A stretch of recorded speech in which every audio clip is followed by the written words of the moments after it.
好，我们来看一下现在目前以巴的冲突哦。金砖峰会上头，一些金砖国家领导人哦，都特别在这个以巴问题的特别视讯峰会里面，都呼吁赶紧停火啊。我们首先先来看一下这个中国国家主席习近平，他讲说，现在目前当务之急就是要立刻停火止战，来保障人道的救援通道安全通畅啊，以及国际社会要拿出实际的措施。金砖国家也会就巴以问题发出正义之声、和平之声，非常及时也非常的必要。另外，沙国的王储啊，这个 MBS 啊，他就讲说，呼吁各国要停止向以色列出口武器。那就连印度哦，这一回也都站在一起，同样发声哦，是透过了外长苏杰生来说，他们强烈谴责平民死亡的事件哦，必须认真的来解决巴勒斯坦人民的关切。那我们看这个南非总统哦，他甚至说，这个是不是有点涉嫌种族灭绝跟战争罪来指控以色列哦？所以他们甚至在议会里面有投票决定要来关闭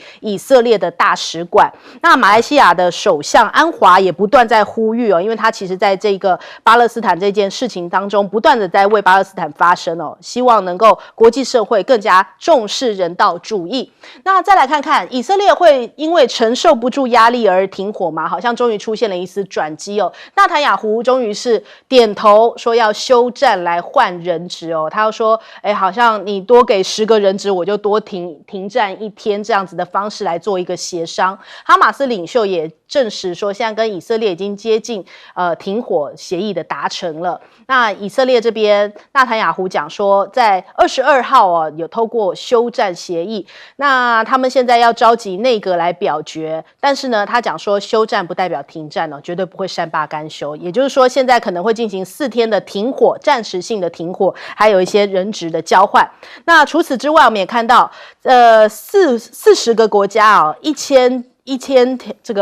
只的这个船只哦，集结在土耳其这一边，要前往加萨来阻断以国的国际贸易哦。这根据以色列时报讲说，有1000艘的船只聚集在土耳其这边，然后向这个加萨地区来前进，试图来打破以色列的封锁，来破坏以国的海上贸易。那抗议活动的召集人他就表示哦，示威者将不会携带任何的武器，因为他们这样的集结哦，他们说避免让以色列造成任何的借口哦，所以他们是用一种和平舰队的方式来使得以色列是不是能够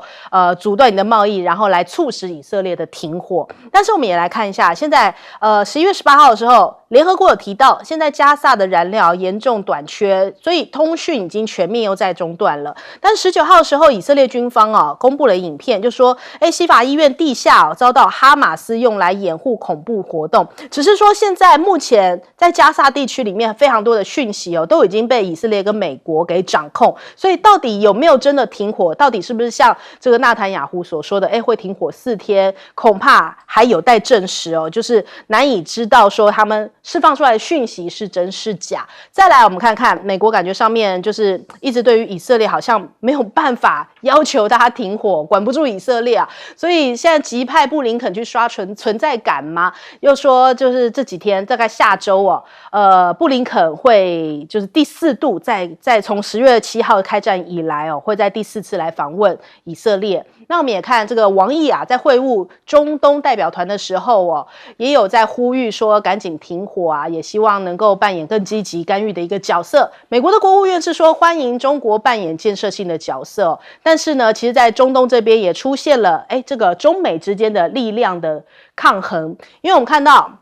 阿拉伯跟伊斯兰国家，他们现在高度评价中方在巴勒斯坦问题上面，他们说中方是处于一个公正的立场所以他们对于中东局势的干预，其实并不局限在调停和人道主义，而是战略上面对于美国的施压跟制衡因此呢，处于这个多面灭火，而不能在以巴冲突当中完全支持以色列。所以现在目前中东已经挑起，就是以色列已经整个伊斯兰世界的对抗。那所以这个中国大陆扮演一个非常重要的一个角色。那我们再来对比一下因为这个阿萨德的空军基地有遭到袭击，现在美军也出动了空中的炮艇来报复伊拉克的这个真主流党。那这个首先我们来请教一下介老师。对，其实这一次这个金砖这个峰会是特别为这个以巴问题召开的，那而且是一个视讯会议紧急召开的。那这也是就是说金砖组织第一次为了地区的军事的热点问题所展开的一个特别峰会。因为金砖过去谈的大部分比较经贸议题为主，那这次为安全的议题、战争的议题那么特别召开也就是这个是金砖扩容以后第一次他把他的这个关切的范围扩展到安全的领域，而且提出了具体的主张，各方面参与都有具体的声音出来。那我觉得这里面就是说，习近平当然他的讲话就是中国大陆对这个以巴之间的这冲突的一贯立场。对，那有很多具体的这个呼吁啦，就是说立即停火，然后呢立即提供人道走廊，对不对？立即那么对这些灾民进行各种的这种救护的措施那长远之计的话，当然是要用两国方案来解决这个以巴问题，才能够釜底抽薪嘛。那这些部分的话，也特别提到要落实联合国不管是大会跟安理会有关以巴冲突的这一些这些决议案。那我觉得这里面就是阿拉伯这个王储讲的这个话这个是非常非常具体的，就是他就是要大家停止对以色列出口武器。那很简单的，这句话就是对美国讲的嘛。对，现在不但已经提供大量武器，还在继续源源不断的提供武器的，那就变成就是只有一个国家。所以这次会议，这个我觉得是整个会议一个很大的亮点啦。那印度本来是比较投机的，因为印度跟这个回教国家的关系一向是比较紧张的，而且它内部它是大印度教主义对于回教徒也是手段很残酷的。所以在这一次真的是不容易因为印度事实上在这个冲突发生一开始的时候是站在以色列这边的，慰问以色列所受到的这些创伤，可是他大概没有想到以色列这种反手是如此之狠已经造成15000多平民的死亡了而且这里面大部分是儿童跟妇女。那这个印度我觉得基本上只讲这件事情，可是呢没有具体的作为，所以我觉得印度在这个重要的场合没有提出更具体的作为，对这个国家想要成为世界这些重要国家成员的，对他是非常不利的啦。那我觉得那个南非的总统讲的话，事实上讲到点了。事实上，这个国际战争法是不允许集体惩罚的。集体惩罚也就是现在以色列在加萨走廊做的事情。所以呢，他特别提出来这一点，我觉得是代表了国际的这个不管是站在国际法所发出来的一个法理的声音啦。那现在是不是以色列跟巴勒斯坦之间尤其是这个哈马斯之间会不会停火？看起来是会，因为这个出来这个促和的主要是卡达。卡达事实上它是整个阿拉伯世界最亲美的国家，所以应该是后面美国起码不会作梗，那么有美国有卡达出面，所以我觉得这一次的停火是比较可行性，会比较可能真正会见到实现的一次很重要的一个发展。好，来请教赖老师。以哈一冲突的时候中国大陆的几个主张第一个就是谴责双方造成了平民百姓的伤亡，这个行为这个举动，这个军事行动都是不同意的不赞成的，都是要谴责的，而且要立刻停止。然后第二个呢，就是双方要立即停火，然后进行政治的谈判。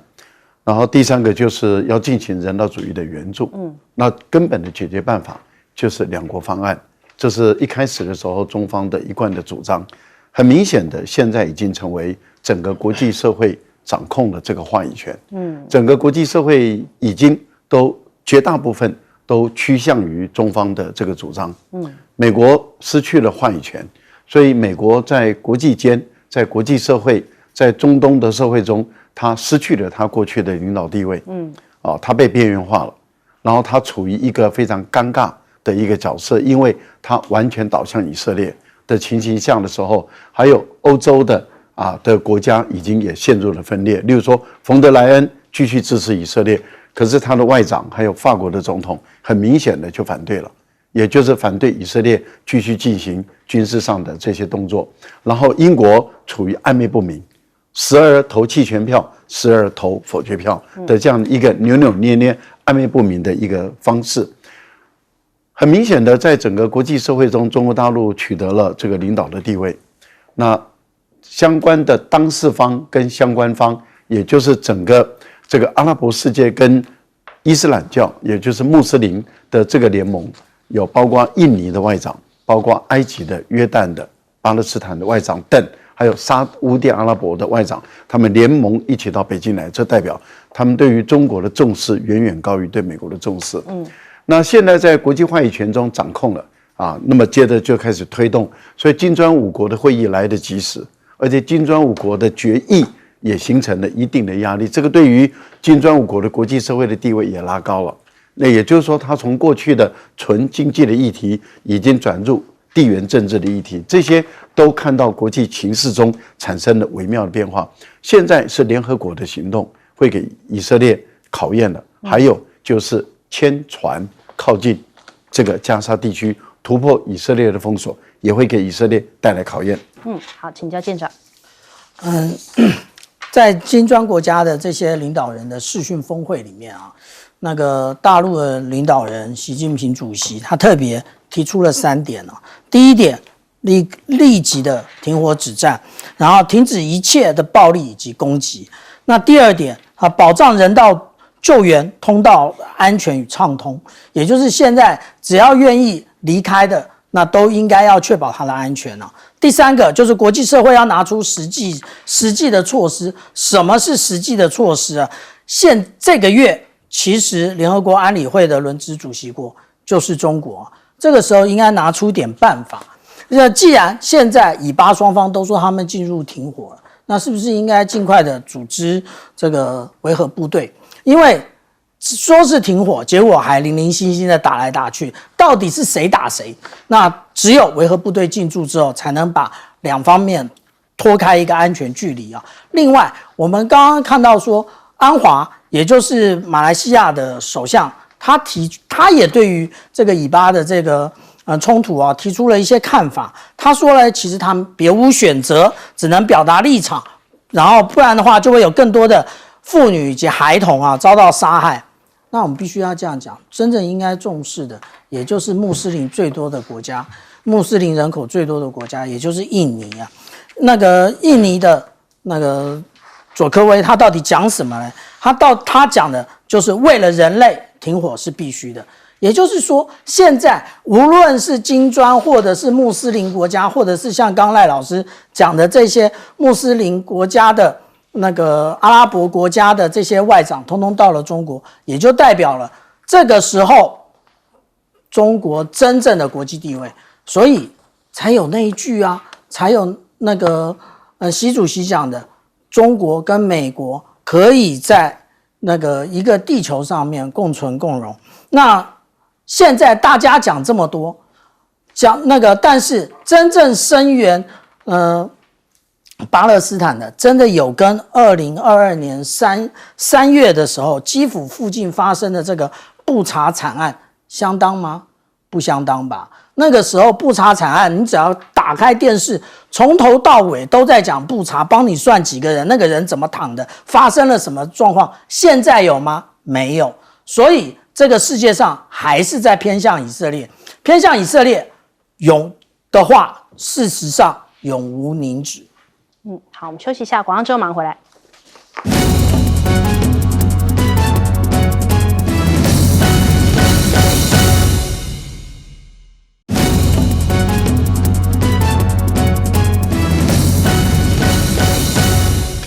好，拜登过生日了，他很开心，给大家看了一张照片结果着火了，怎么回事啊？原来是他的蜡烛太密集了，因为年纪大所以他插了非常多根蜡烛然后结果哇，这个火势熊熊的然后他就调侃自己的年纪，就说这看起来这个的确是有一个熊熊燃烧的生日蛋糕哦。那他还在白宫来举行火鸡赦免活动哦，因为星期四就是感恩节了，所以他还讲说，这个赦免活动，比拿到这个明星的票还困难，只是他这个明星好像有点搞错了。我们来听听。They had to work hard to show patience and be willing to travel over 1,000 miles. You could say even this harder than getting a ticket to the Renaissance tour or Britney's tour. She's down in. And by the way, it's my birthday today, and they can actually sing birthday music. I just want you to know it's difficult turning 60. It's difficult. 我们也是蛮难笑的啦，对，就是怎么会是60呢？好啦，那反正纽时就讲说81岁的拜登是不是真的太老了 ？BBC 也讲说80多岁管理国家太老了吗？所以看到很多的媒体都很担心，现在拜登是不是年纪太大了？因为这个世界现在瞬息万变啊，会不会哪个地方擦枪走火，或是发生一些状况，不知道。所以你看这个最近不是有这个英国的核潜舰差点毁掉吗？船上还有140名的船员跟数枚的末日飞弹呢。然后后来呢，因为他们不断的下潜之后，直到尾部这个工作的时候，这个工程师才发现，怎么这个备用的深度仪表上面数字出现异常，才发生警报，这个事故才得以避免。这就让大家想到说，前2天不是讲到这个华邮讲拜登啊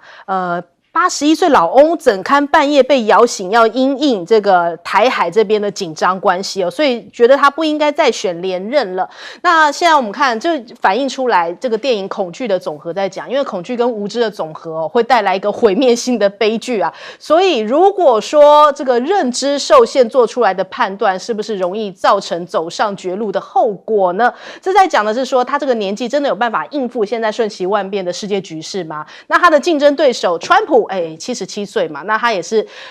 用医生的信函来秀出自己很健康，说这是不是在为拜登准备讽刺的生日礼物？那其实连民主党他们的官员跟金主都非常的焦虑说会不会因为拜登太老而输掉选举？甚至 ABC 的民调有74%的选民认为拜登现在太老了，已经不适任了，所以民主党的总统跟参议院的多数优势恐怕会全丢。那再来，他当然是要跟中国大陆有一些对抗关系，是不是才能够拉抬他的选情现在这个辉达因为前一阵子被这个晶片的禁令，H800是不能够这个为中国大陆的特制款不能够卖了。现在他要打算再来开发一个新的合规的晶片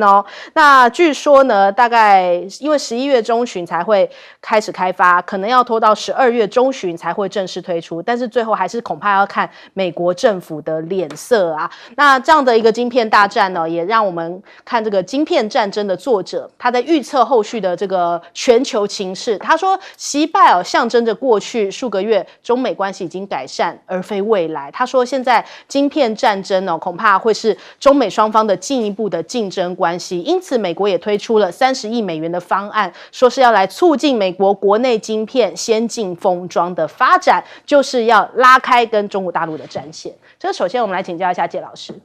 对，川普事实上，这个拜登事实上他是81岁了。那大家很担心，就是说，不止他现在年龄就已经是一个问题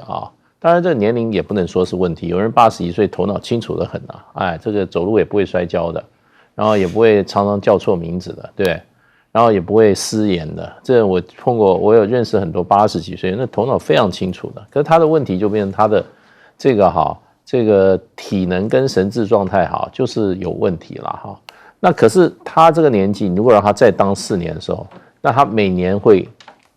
他这种心智跟他健康快速下降的情况之下，他要卸任的时候已经85岁了，86岁了。所以如果事情发生在他这个第2任的第3年、第4年的话，他是不是足够能力？这是一个很严肃的问题。相对之下川普虽然年事也不错，可是呢，他一餐可以吃3个汉堡，还在那个麦当劳每天大吃大喝的那看他健康情形事实上他还是怎么讲？不管是精神状态还有体能，看起来都比拜登好非常的多。那实际年龄两人相差4岁，一个81，一个77，那实际上也有一段距离。所以呢，我想光健康的问题啊，不仅是让拜登本人就已经很困扰了，让所有民主党希望民主党继续未来4年还执政的民主党人也面临一个困难的抉择。可到现在为止，拜登他还没有做任何的这种退让的表态啦，还一直表示他要继续选那不过我觉得随着美国这个选战这个脚步继续很快推进那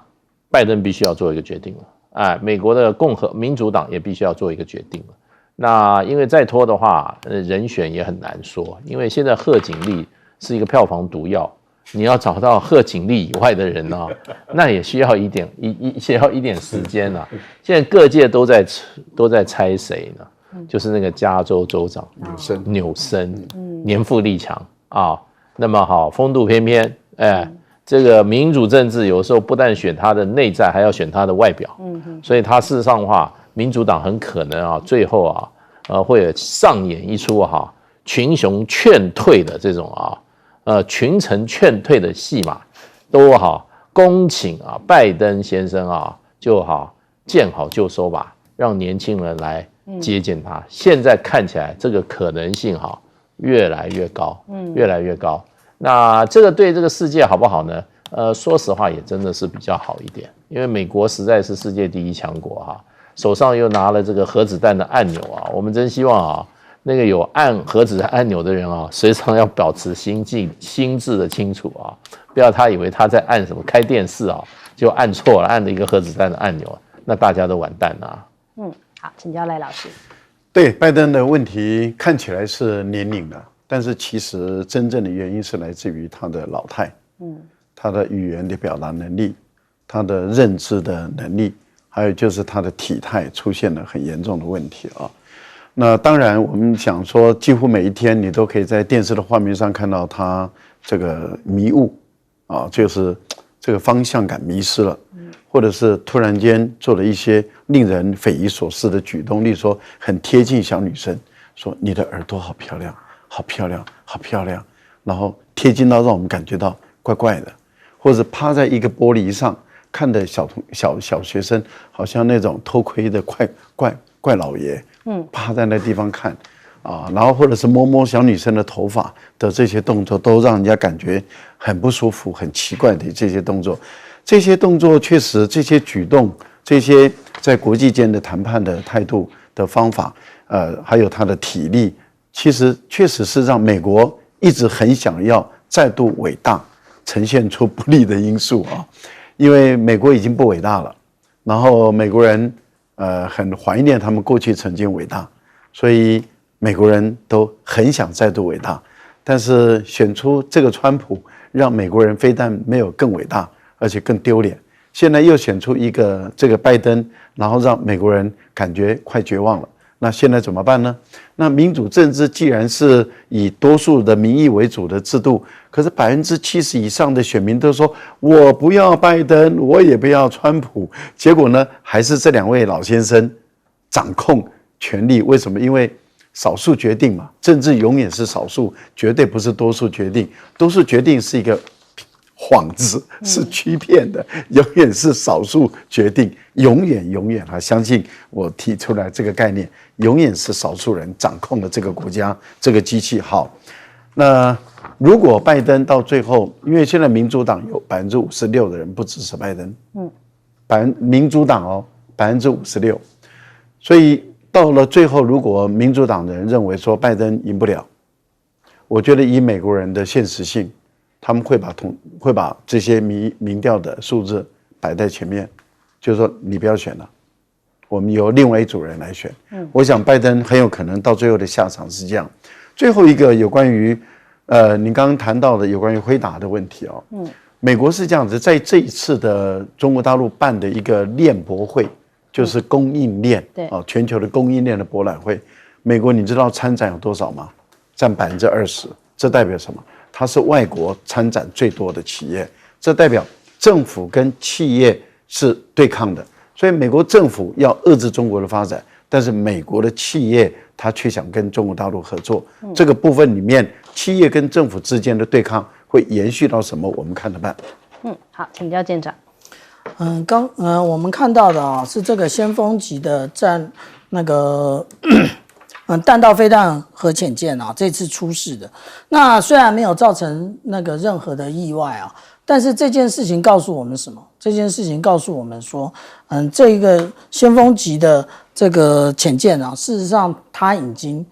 到达一个年限了。事实上来讲，它之前一共有4艘，那在4艘里面呢，它其实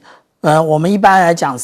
海军就是1/3作战，1/3训练，1/3维修啊。那但是事实上它已经不是了，它现在只有2艘能够投入使用，那其他的都在进行深度的维修，或者是维修之后的一个海事的状况啊。那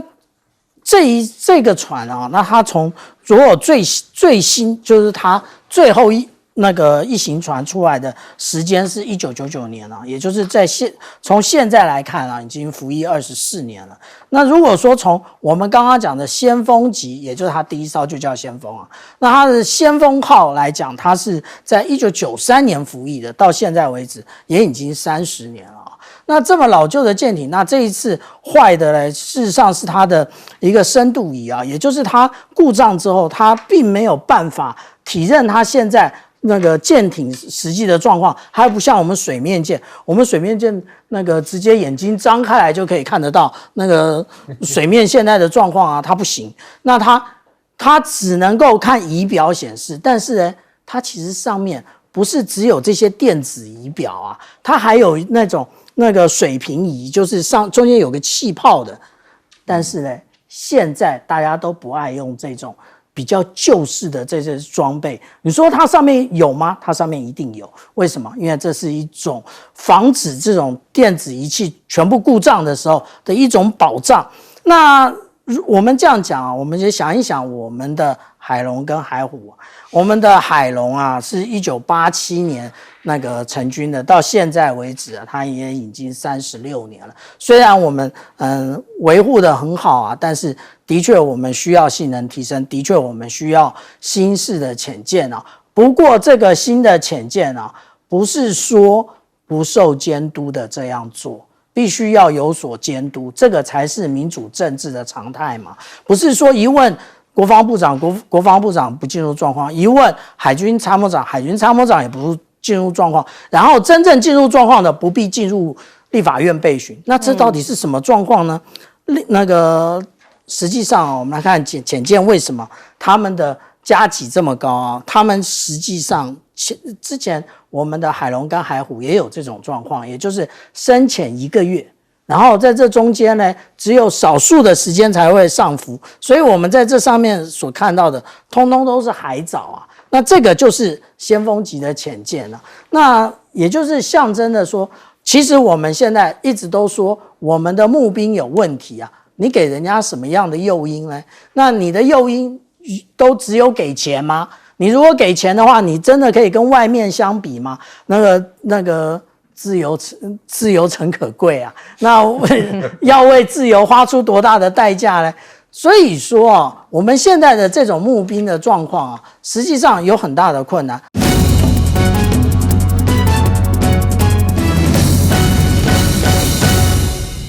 欢迎收看《新闻大白话》，我是主持人翟轩，马上来欢迎一下这个阶段加入我们讨论来宾，前大使谢文吉。翟轩好，各位朋友大家好。国际事务专家赖岳谦。主持人好，观众朋友大家好。前海军舰长吕礼师。翟轩好，各位观众大家好。好，现在这个蓝白河哦，很多的蓝营的一些大佬们啊，或者是具有一些影响力的人都出来纷纷喊话的。比方说，像连胜文哦，也来喊话昔日的竞争对手柯文哲。他说，如果让新潮流蚕食鲸吞台湾，会是什么样的一个惨况哦？那侯友宜为了台湾这块土地跟人民已经极度忍让啦，所以他希望柯文哲还是以苍天呢、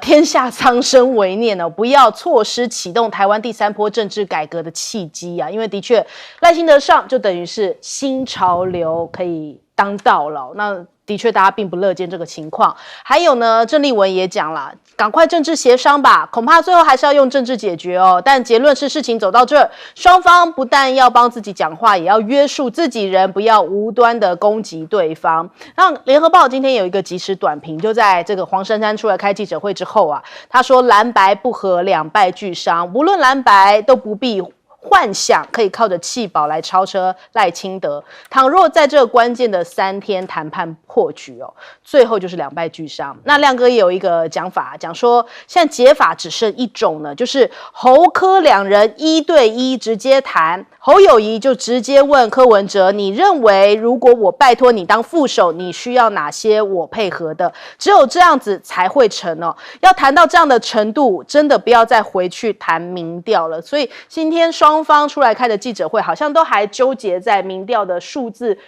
上头啊。所以看起来恐怕是要1对1来协商，才会真的让蓝白合有这个成局的可能性。那再来我们看一下民进党的双标哦，赖清德竟然说他希望跟大陆做朋友，不想当敌人，就是很多人知道台独金孙讲这一句话也是觉得很吓一跳，跟他的原本的人设差很多啊。他说希望跟中国大陆成为朋友，不希望成为敌人哦。那以前民进党可不是这种讲法。好，那我们先听完他怎么说。他说，当然民进党不会认同统一的幻想哦，台湾应该持续的提升国际经贸连结，来确保持续作为国际经济不可或缺的一员。前一阵子他才讲说想要请习近平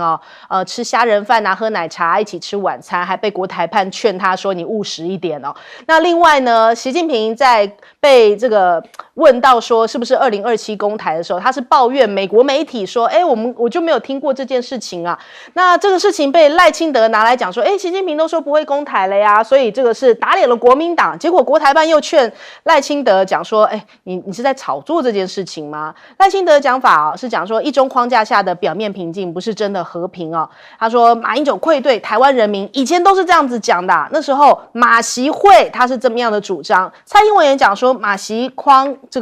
会框限了台湾就是两岸关系的选择，不是开一次记者会就算是民主哦，这是台湾人民不敢相信马英九的所在。但是如今这一番话好像直接打脸了现在的赖清德所谓的做朋友之说。那赖萧配看起来就只是换个包装嘛，因为赖清德其实骨子里就是一个务实的台独工作者，就算现在换上不同的包装，感觉上面想要跟人家吃个饭啊，喝个奶茶还要做朋友，但是你骨子里面的内容是没有变的啊，你还是个务实的台独工作者所以也为两岸和台美的关系埋下了随时可能引爆的地雷。更不用说之前民进党对于所有这些两岸交流的事情，感觉上面都非常的激进我们时间倒转到2008年的张明清事件，那时候海协会的副会长张明清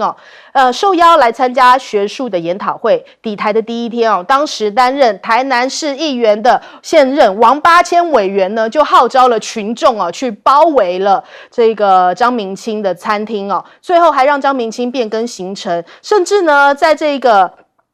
肢体上面还发生了冲突张明清还一路被跟随，然后最后遭到了推倒。那王定宇也因此一炮而红，好像很台派很像这样子来换取他的政治声量。那再来陈云林事件的时候当年2008年的11月3号到6号，那时候呢，蔡英文跟赖清德也是一起走到一起到这个金华酒店外头来静坐。我们来看看这些画面。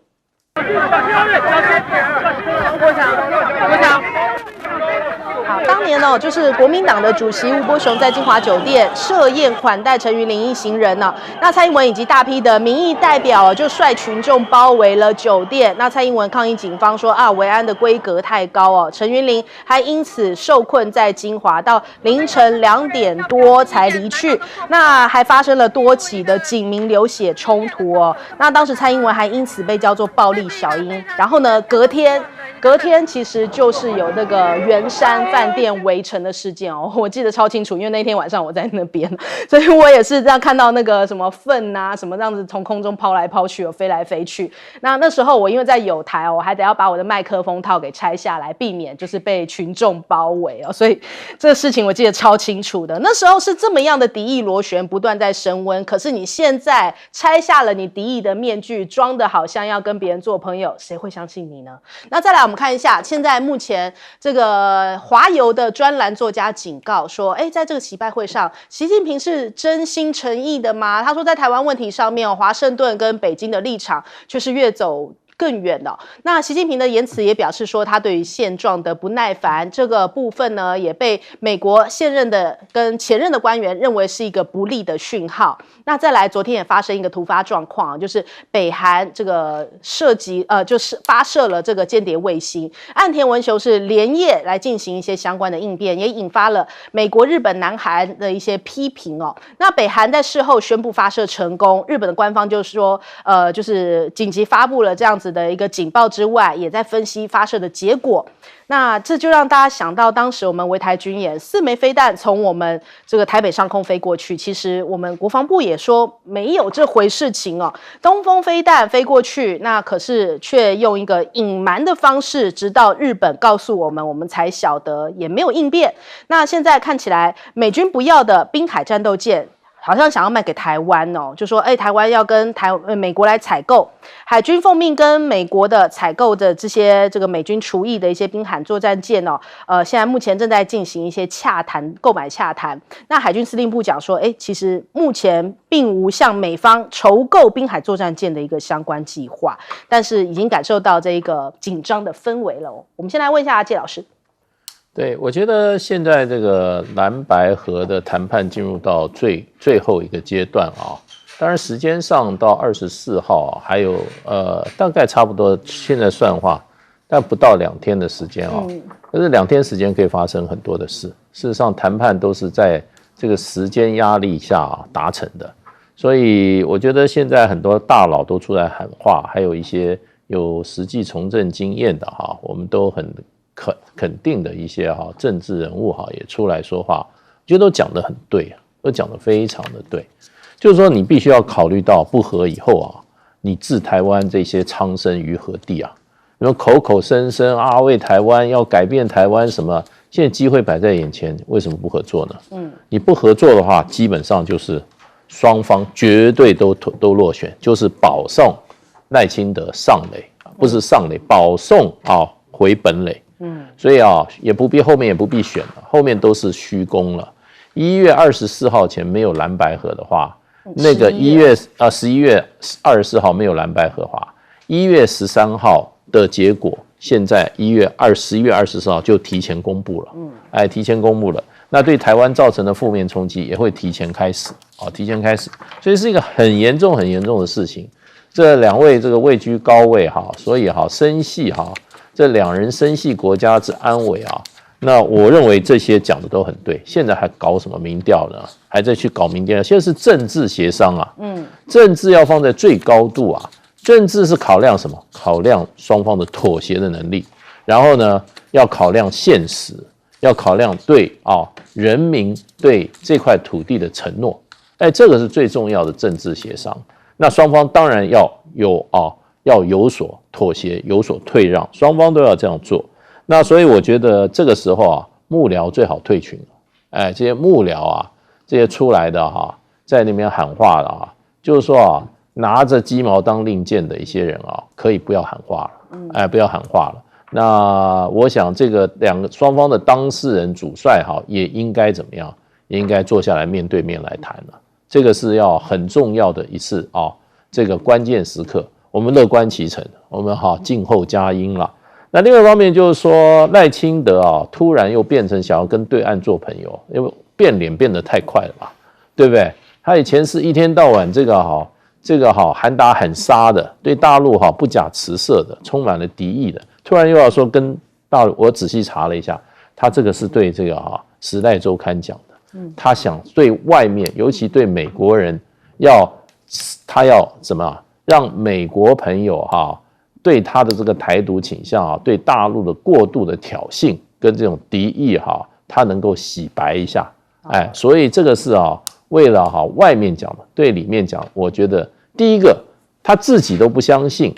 对不对？你相信吗？我相信吗？我完全不相信。那最重要，大陆根本不相信。大陆基本上讲过一句话，我觉得赖清德要自己好好反省啊，对不对？你做的显然不够嘛，你想做朋友，人家不相信你啊。大陆说务实的台独工作者就是战争的制造者，他选出了萧美琴，大陆的评语是他毒上加毒。请问一下，赖清德他这个身份被大陆的身份，他带来是给台湾带来灾祸，所以他依然不会为台湾带来安全，只会为台湾带来风险跟灾祸。所以我觉得他必须要好好，如果真正要问鼎大位的话，要好好的用行动表现嘴巴骗不了人。还有像王八谦这些过去的这种人家跑到我们台湾来，我们把人家推到地上，这种人后来在台湾还在政坛上这样行走你怎么样让人家相信你？对，所以这个都是很大的问题行动。民进党蔡清德想洗白，你不是台独你对大陆没有敌意，请以行动表现，这样才能为台湾的未来提出有效的怎么样有效的做法。好，来请教赖老师。蓝白合了如果蓝白合了，赢的几率很大，但是如果蓝白不合，几乎是不可能赢，所以会全输，全输就什么都没有。即使你说你在立法院拿了一些席位，坦白说，立法委员没有什么大用了。我们讲实在话了，立法委员如果没有超过1/2以上，而且如果没有团结成为一块，过去这个国亲两党的立法委员，很明显的就超过在野党的立法院嘛。而总统在当时的时候是陈水扁，不是吗？但是有什么用呢？因为我们的宪政体制，在李登辉时代的宪政体制，当时的这些国民党人帮着李登辉把所有的权力都集中在总统身上，所以宪政体制就告诉你，所有的文武百官、预算重大的政策，所有的权力都集中在一个人身上，这叫做总统。而他不接受任何监督，他也不需要负任何责任。如果他所任命的行政院院长不执行他的意志，他随时可以换掉。那他可以换掉任何一个他想换掉的人，所以任何一个人都要执行他的意志，他的权力是如此的大。那在这个情形下，大家都心知肚明，既然总统的权力如此的大，坦白说，政党的作用没有那么大了。更重要的来讲，立法院的作用也没有那么的大了，那个都是很容易瞧掉的了，因为只要给一点利益，那些立委都可以摆平了。好，那在这样的情形下，如果要蓝白合，只有一个办法，那也就是柯文哲跟侯友宜2位密商，2位安安静的，其他的人都不要在，包括党主席，任何一个人都不要，这2个人好好的来谈一谈，谈一谈，就是如果谁是总统，他负责到哪一块，副总统负责到哪一块，他的权力就直接分配给他。也就是我如果是副总统，我管哪一个领域，那个领域的预算、人事所有的权力都给我，白纸黑字大家写下来，个人一份，列为机密档案。如果哪一方违反的话，就公布出来，那就是违背契约原则。我觉得就好好的来谈一下该怎么分好。你不管民进党怎么骂你分赃，那是他家的事。你只要2个人都把它瞧好，都谈好，所有的该谈的，那谈完了以后，谁当正谁当副嘛？那同不同意？因为这个时候就已经是一定要每一个人都要让的时候了。所以我个人是觉得，以现在的情况来看的话，那确实是双方都要让一大步。那也就是都让一大步，才能双方都得到更的大一步。因为你就让一步，你才能够拿到更大，不然的话，你什么都没有，你输了，你就什么都没有。我觉得这个道理是如此的明白也如此的清楚。另外有谈到说这个美国的这些智库或者美国的这些专家，那么在判断习近平跟拜登他们谈到台湾问题的时候，他的不耐烦。其实这个不耐烦确实是非常重要的，意思也就是说，台湾不能够再成为议题了。当中国大陆的领导人已经下定决心，台湾不能够再成为外国势力炒作的议题的时候，一旦他能力够、实力够，该怎么做就会怎么做。这个时候，我相信结论你们都已经知道了，我不用再把结论说出来。好，请教舰长。我们刚刚看到翟轩在讲到说，习近平否认2027年攻台的这件事情。那这件事情呢，可能美方会把这件事情当作正办，因为他们对于中国或者是对于东方的战略文化太不了解。其实他们这些美国人啊，认知邓小平讲那一句韬光养晦，善于守拙，绝不当头这句话，他们也是很晚才了解什么叫做韬光养晦啊。那其实本来站在那个习主席的高点，他本来就没有说要在2027啊，而是习主席常讲的招之即来，来之能战，战之必胜。意思也就是当他发动人启动的时候，要求部队，要求山东舰直接穿越那个巴士海峡，就穿越巴士海峡，要去做什么操演就做什么操演，而不是说他真的要等到一个什么样的什么样一个完整的计划。另外，如果我们从这最近1-2年这个世界来看啊，这个是2022年1月10号，这是美国的公示，他讲到的，在高风险会议上，俄罗斯告诉美国，他不打算入侵乌克兰。不觉得这件事情现在听起来很吊诡吗？那另外 CBS 也做类似的报道，他在什么时候报道的？2022年，也就是在2月24号特别军事行动之前，他讲什么？他报道什么？俄罗斯坚称不会发动战争啊！现在看来，这些话当有算数吗？没有嘛。那至于说，现在又谈到说美军不要的滨海战斗舰，却要向台湾采购。对不起，小舰长猜到了。所以啊，小舰长在那个新闻大白话，大家要常常看啊，因为小舰长曾经在这个节目讲过这件事。为什么讲这件事情呢？我拿出证据来讲，不是两张嘴皮子讲啊。我们来看，这个是那个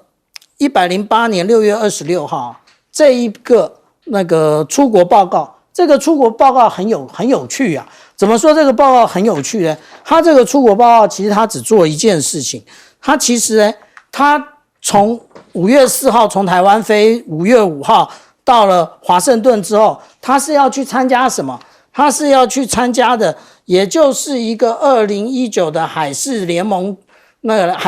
展。展览完之后，你可以直接从那个